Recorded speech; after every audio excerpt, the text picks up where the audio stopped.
Mungkin ada banyak penggemar anime yang jadi lebih aware dengan genre semacam ini sewaktu film Kimi no Na wa dirilis pada tahun 2016 lalu.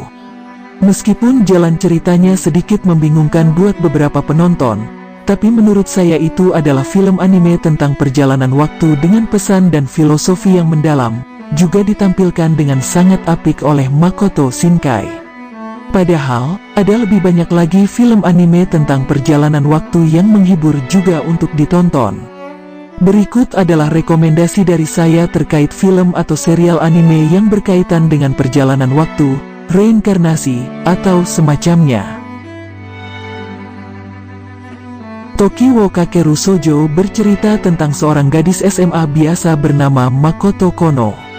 Awalnya, ia memang seorang gadis biasa. Gadis yang terkadang bangun terlambat di pagi hari dan datang terlambat ke sekolah, lalu menghabiskan waktu bersama teman-temannya. Semua rutinitasnya itu berubah ketika Makoto memasuki sebuah ruangan laboratorium yang kosong dan hanya ada sebuah papan tulis bertuliskan, "Time waits for no one," yang artinya, waktu tidak menunggu siapapun. Tiba-tiba saja, setelah melihat sebuah walnut yang jatuh ke lantai, Makoto ikut jatuh dan kembali ke momen di mana ia terlambat saat berangkat ke sekolah. Sejak saat itu, Makoto mengetahui bahwa dirinya memiliki kekuatan time leap atau melompati waktu dan menjadi seorang penjelajah waktu. Namun, Makoto akhirnya mengetahui bahwa meskipun ia dapat melompati waktu sesuka hatinya, kekuatan itu tidak diberikan dengan cuma-cuma, ia memiliki batasan dalam menggunakan time leap tersebut. Jika ia menggunakannya lebih dari batas, gadis itu akan terkena konsekuensinya. Premisnya lumayan menarik buat saya, dan alur ceritanya tidak terlalu membingungkan seperti kebanyakan film anime tentang penjelajah waktu. Tokoh utama dalam film ini juga sangat relatable dengan para penonton yang masih remaja, sehingga saya sangat merekomendasikan film ini buat kalian tonton.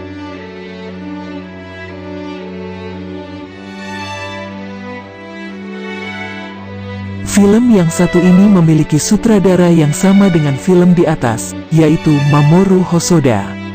Film ini merupakan film teranyar Hosoda yang baru dirilis pada tahun 2018 lalu. Kalau kalian penasaran dengan film ini, kalian dapat menontonnya di layanan streaming Netflix. Mirai berkisah tentang seorang anak lelaki bernama Kun yang merasa diabaikan oleh keluarganya sejak kelahiran adik perempuannya yang diberi nama Mirai. Melihat ini, Kun menjadi sangat marah dan ia melampiaskan amarahnya kepada orang tuanya. Seperti anak-anak kecil kebanyakan, ketika ia marah, Kun lari dari rumah dan sampai di sebuah taman.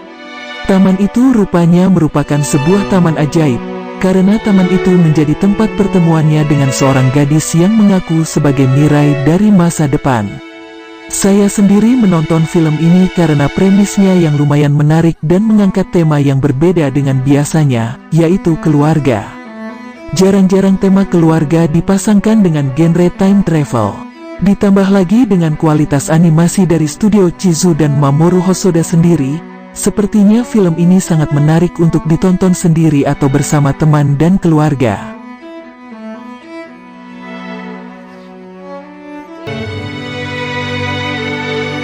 Jujur saja, saya agak kesal karena serial ini lebih diingat karena karakter utamanya yang tidak berpasangan dengan karakter yang diharapkan, bukan karena kualitas grafik atau ceritanya.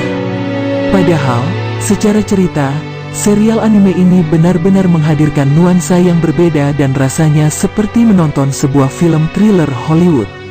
Boku Dake ga Inai Machi berkisah tentang Satoru Fujinuma, seorang pria yang tinggal di kota Chiba, Jepang, yang memiliki kemampuan untuk kembali ke masa lalu.